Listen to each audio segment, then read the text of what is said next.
Hello, welcome back to my channel. If you're new here, my name is Mary, and today's video is going to be my top 10 favorite fantasy standalones of all time. So I actually, I'm a person who reads over 100 books a year.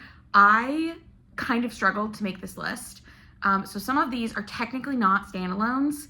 However, on Goodreads, they're listed as part of a series.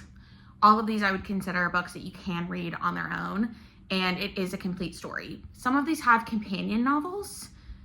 I believe all of them that are considered part of a series are companion novels to a series, but they have their own distinct characters. It's its own distinct story. You don't have to read something else to understand what's happening, and also you don't have to continue reading to get a full story. I hope that makes sense. Several of these I own. Some of these are more fantastical than others. I think those are all my caveats. Oh, the last one is, this is not in any particular order, okay? This is just in the order that I grabbed the first 6 off my shelf, and then the other 4 that I thought of with my noggin. So, first book I'm gonna talk about is very popular on Goodreads. I have read it twice. I loved it both times, and that is The Midnight Library by Matt Haig. This is one of the books that has a companion now. I believe it's called The Midnight Train. I have not read it. I don't honestly know if I intend to, because I have read another Matt Haig since this. I've read several other Matt Haigs actually since this, and I did feel like the more recent Matt Haig that I read, which I can't remember right now, but if I do remember, I will try to remember to put a picture of the cover on the screen for you. I felt that it was very similar to this. I read it at the end of last year, and I also reviewed it on my TikTok. If you don't know, I do make TikToks sometimes, occasionally, not consistently. This is about a woman who decides that she's so miserable with her life that she's just gonna end it all. And when she tries to do that, she wakes up in this library that is full of books, and each book has a different version of her life. So she gets to go into each of the different books and live a version of her life to see if there's a version that she likes better than the one that she currently has. And it basically just makes her come to terms with the fact that it's not all bad, and she does in fact love her life, which is kind of a similar storyline, minus the fantastical elements, to The Wedding People, I believe. And both of these books I loved. So I do think that if you aren't gonna like that, you won't like this book. But I really enjoyed it. That's the premise is the criticism that I see a lot of people have. The premise in the sense that you can overcome your severe depression and suicidal ideation by reflecting on your life. A lot of people have an issue with that premise. Totally fair. I loved this book. I thought it was so fun. But again, in this one, the fantastical element is her getting to go in each of her different lives, not necessarily magic. So this is more of a contemporary with a fantastical lean. Another contemporary with a fantastical lean is The Cartographers by Pink Shepherd. This is about a woman who is a cartographer. Her dad was also a cartographer, but in the beginning of the book, it's I guess a prologue to the book. She works at the New York Library, and part of her job in the New York Library is to go through all of these old maps and decide which ones of them are real and valuable, and which ones are kind of just trash. They don't need to keep them. And she comes across this gas station map that is several years old, but she knows it's a real map, so she submits it with the other maps that she's looking at, and she gets in a lot of trouble for submitting this from her father, who runs the department, and he fires her, and he just has this huge fit over her bringing him this gas station map. And then several years later, when her dad passes away, she is invited to the library to sort through his desk and all of his belongings, because she's his closest kin, next of kin. But she hasn't spoken to her dad since that big blowout fight. And in his belongings, she finds that he has saved this gas station map that he fired her over. And so she looks at the map. Oh, the other thing, the main reason the map is important is because the map has a town on it that doesn't exist. So the magical element of this book has to do with drawing things in maps and making them come to life when you have the map, if that makes sense. So again, this is another book that is very much set in reality with a magical bend. I loved this book. I've read 2 Pink Shepherds, this one and the Book of M, and both of them have been 5-star books for me. I have, right behind me, this is another Pink Shepherd book. It's called All This and More. Came out 2 or 3 years ago. I haven't read it yet, and I need to. I don't know why I'm putting it off, but Loved the cartographers. I feel like I didn't hear a lot of people talk about this one. I also didn't hear a lot of people talk about the Book of M, and the people that I did hear talk about it didn't really like it that much. So if you have not given Pink Shepherd a shot, I recommend it. The next book that I'm going to talk about is another one that has technically a companion novel that I've also read, and that is Middle Game by Shauna Maguire. This has a couple of companion novels, but this absolutely serves as a standalone.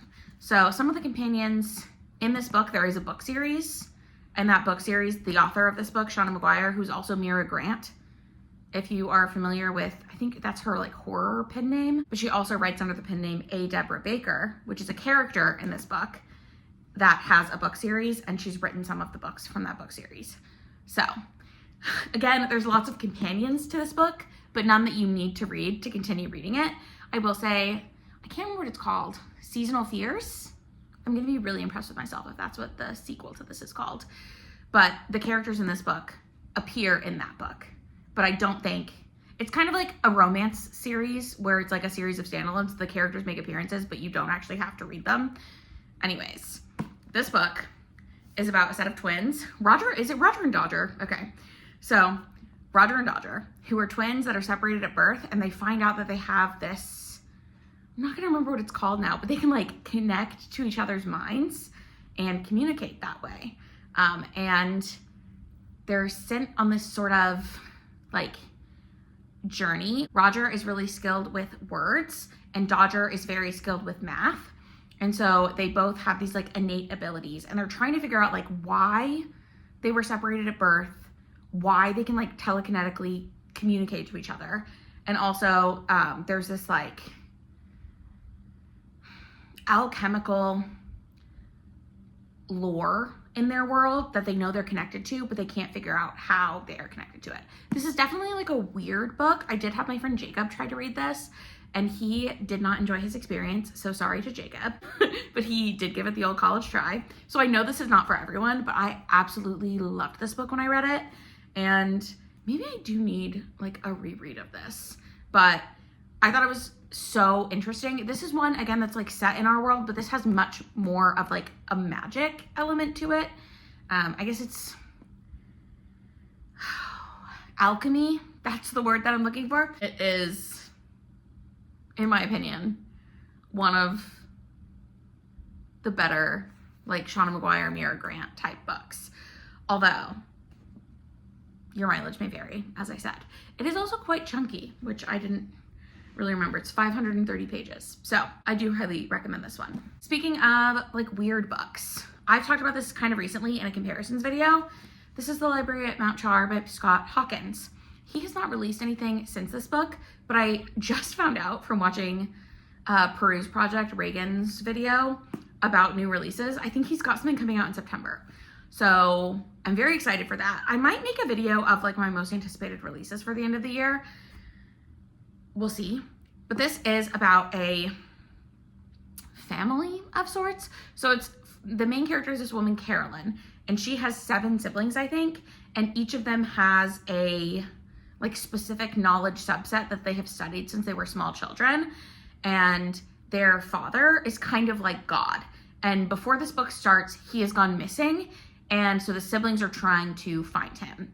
And as the book goes along, you learn more about like what has happened and the like power vacancy that him being missing has caused. You also learn more about each of the siblings and their dynamics with each other. And the book opens with Carolyn trying to recruit members of like normal society who have no idea about this library situation and this like God situation, just normal people, her trying to recruit them to her side of whatever is going on. This book was so good. I've read it twice, and I do think this book benefits from a reread because it's so strange and there's so much happening in it that on the first read, you might not catch everything that's going on. And it's also, it's like watching The Sixth Sense. I won't spoil it for you, but there's a big twist at the end of that book, or at the end of that movie. And when you watch it again, you're like, oh my God, you can see the whole movie, that it's like very clear what's going on. That's how the reread of this was for me. So that is why I recommend rereading it rereading it after you've read it, because you can kind of see the whole time what's happened. Whereas when you read it the first time, you're like, what did I miss? But it's all the tiny clues. So I love this book. This does have a lot of like horror elements. There's a lot of blood and gore. One of the siblings' talents, I guess, is war. And so he's very warrior-like. But I really enjoyed this book. I thought it was so inventive and different from anything that I'd ever read before. And I'm really excited to see what Scott Hawkins does next. Another book that I read when I first started on BookTube, What Should Be Wild by Julia Fine. This does not have very high ratings on Goodreads. I love this book. This is one of my like proudest unpopular opinions. I also haven't heard that many people talk about this book. I think it came out in 2018, but do not quote me on that. Could be older. Yeah, 2018. Go me. But this is about a girl who all of the women in her family are cursed. And so is she. And her curse is that the first time she touches a living thing, it dies. And then if she touches dead things, they come back to life. So she just has to be really careful with what she touches because she'll kill people. And they found this out because she killed her mother when she was born by touching her. And they didn't know then that she could bring her back to life by touching her again. So she's basically raised by her dad, who was kind of like a scientist, inventor type guy. So he's kind of aloof, and she has this nanny. And she also has a pet, and her pet is the only thing, it's like a dog, but it's the only animal that she doesn't really have this effect on. But as she's growing up, she lives in this house that is like kind of haunted by the women that came before her that were also cursed. And so half of this book is like going, not really half, I guess. It's like the main narrative, but then interspersed throughout are tales of her ancestors and their curses. So like what happened to them. And it's sort of like told to the reader as the stories are being told to the main character, whose name I can't remember, Maisie. And the other thing about Maisie is she's told her whole life she can't go into the woods. And then one day her dad doesn't come home from work or whatever it may be.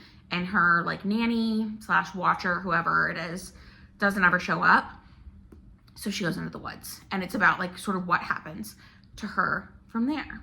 So I loved this book. It's, again, this one's pretty dark and has some, I would say, horror elements. There's also a little bit of a romantic subplot, but it's not like terribly in focus in the way that a lot of like romantasy and stuff is these days. But I love this book and I would highly recommend it. I wish more people would read it. And now, last of the books that I own, we have House of Hollow by Crystal Sutherland. This I just reread recently this year. Again, I think there was another one that I just reread, but maybe not. But this is about sisters, Iris, Gray, and I don't remember the other one's name. Vivi, go me. They are 3 sisters. When they were very small children, they went missing, and they were missing for like 30 days, and then they were returned exactly the spot that they disappeared from, but their eyes had turned black, and their hair had turned white, and one of them, who had had baby teeth fallen out before, had those teeth again. So they were different. Then in the present tense of this book, so that's like the past when they were little girls, in the present tense of this book, one of the sisters goes missing again. So when they originally went missing when they were kids, they were like a huge true crime news story. And so their whole lives, they've really grown up under this scrutiny of people being like so curious about them. But there's also like a very dark edge to the way that people treat them and like commodify them basically. And so the oldest and the youngest have both dropped out of school. The youngest, I think, is like in a band, like a punk band. The oldest is a fashion designer / model, and she's the one who goes missing again. I think her name is Iris? No, Gray. Sorry, I get them confused. Iris is the main character. She's the middle sister. She's the only one who still lives at home with their mother. She's the only one who's still in school. She's like kind of the goody-goody two-shoes of the group. But she gets Vivi to agree to go look for Gray, and they uncover a lot of dark secrets about what happened to them when they were kids. Again, this one is kind of, I don't know if it necessarily has like, I guess it does have horror elements, but it is a little on the like darker fairy tale side, kind of like the What Should Be Wild book. I would classify both this and that as dark fairy tales.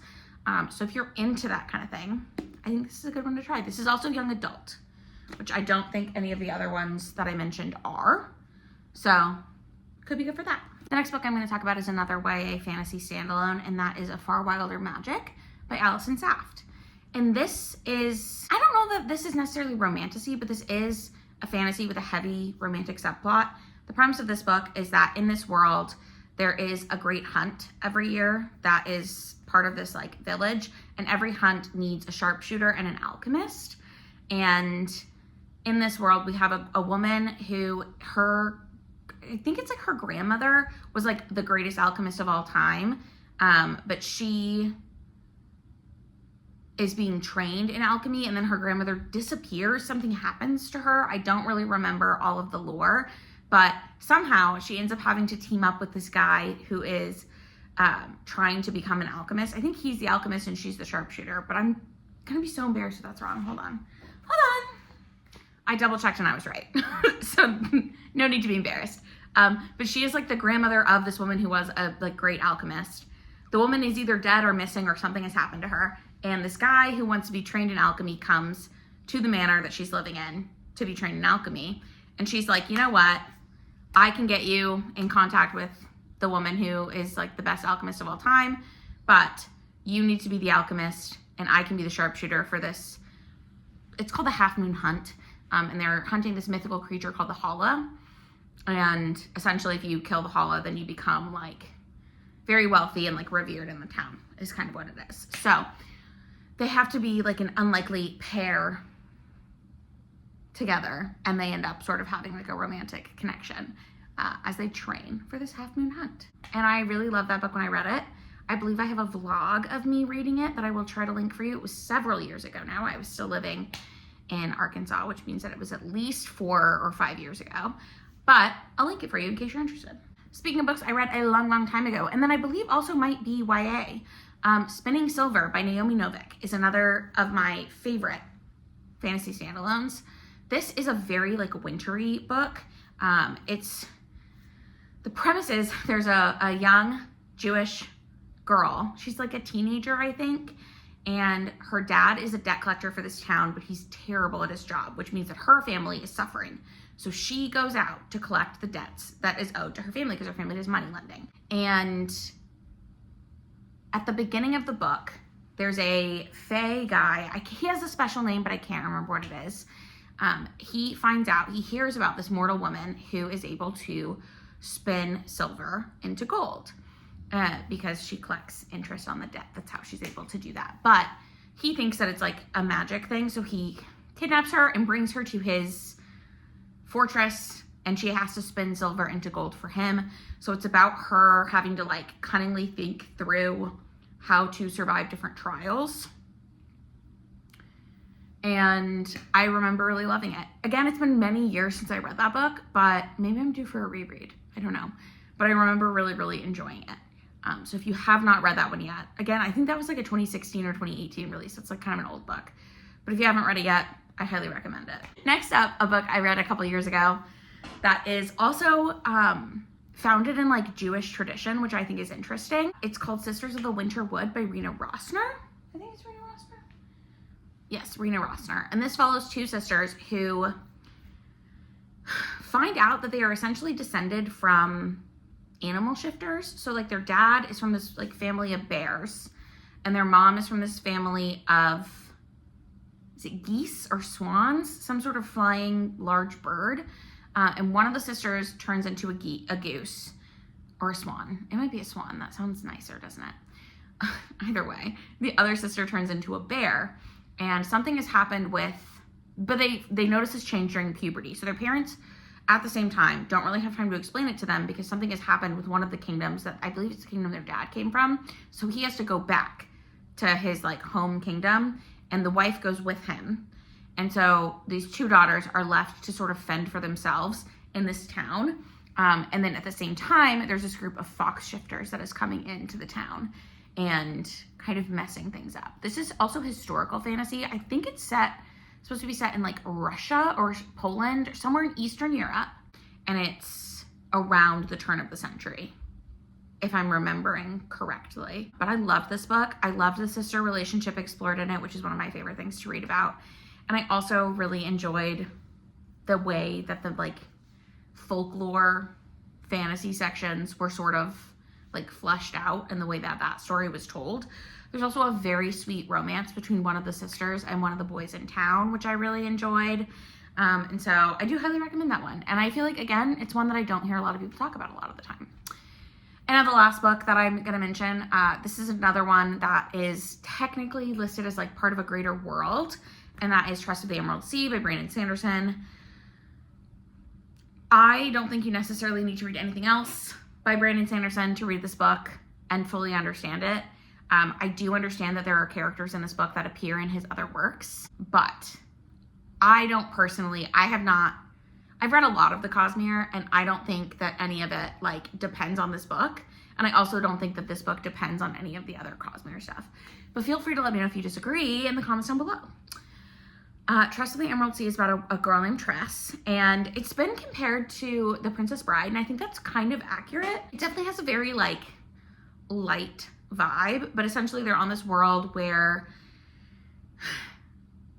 the sea has different colors because it's different orbs that make up the sea wherever you go, and you don't want to touch the orbs, or the spores I think they're called, because they can kill you. So instead of water, it might be water, but it's like very dangerous for humans or anything to really touch it. And at the beginning of the book, we have Tress, who is a window washer, and she always washes the windows of this castle. And there's this boy who is actually the heir to, I don't think it's like a kingdom, like he's not like a prince, but he's like a duke or something. And he pretends not to be, to get close to her, and eventually he tells her that he's actually like the heir to this kingdom. At the same time, his dad takes him on a trip to become like officially sanctioned as the heir to rule this kingdom, or rule this island, I guess. But when he comes back, he has his nephew with him and says that that's going to be the heir because his son died on the way. And then Tress finds out that his son was actually taken to the Sea Witch, and the Sea Witch is in this one specific part of the ocean that's very dangerous to get to. So Tress figures she has to travel to go find him and save him. And that's what she does. That's what the whole book is pretty much about. It's about her trying to sneak onto pirate ships and then to convince the other people on the pirate ships that that's where they need to go. It's a very fun read. Again, it's like lighthearted in a way. Like it has high stakes, but it does feel more like a cozier fantasy just in the tone that it's written. It also features, I believe it's a talking rat, who becomes Tress's companion on the sea. And there's just like a lot of interesting and funny dynamics with her and the other crewmates. And she's just up to shenanigans, which is very fun. So I feel like I'm a huge Brandon Sanderson fan, and this is a great standalone. It's one of my favorites from him. Came out sort of recently. It was one of his secret projects, but I guess the secret projects came out like right after COVID. It's like what he did during 2020. So maybe this is kind of old and I'm just now getting around to recommending it. But I think I read this last year. Yeah. Anyways, loved it. Very glad that I have read it, and I would recommend that you read it. But that's it. Those are my top 10 favorite fantasy standalones from a lot of books that I've read. Let me know in the comments down below what your favorite fantasy standalones are. Also, let me know if you've read any of these books, how you felt about them. And don't forget to like this video if you liked it. Subscribe to my channel if you want to see more videos from me. I do try to post every week, and I will see you in another video very soon.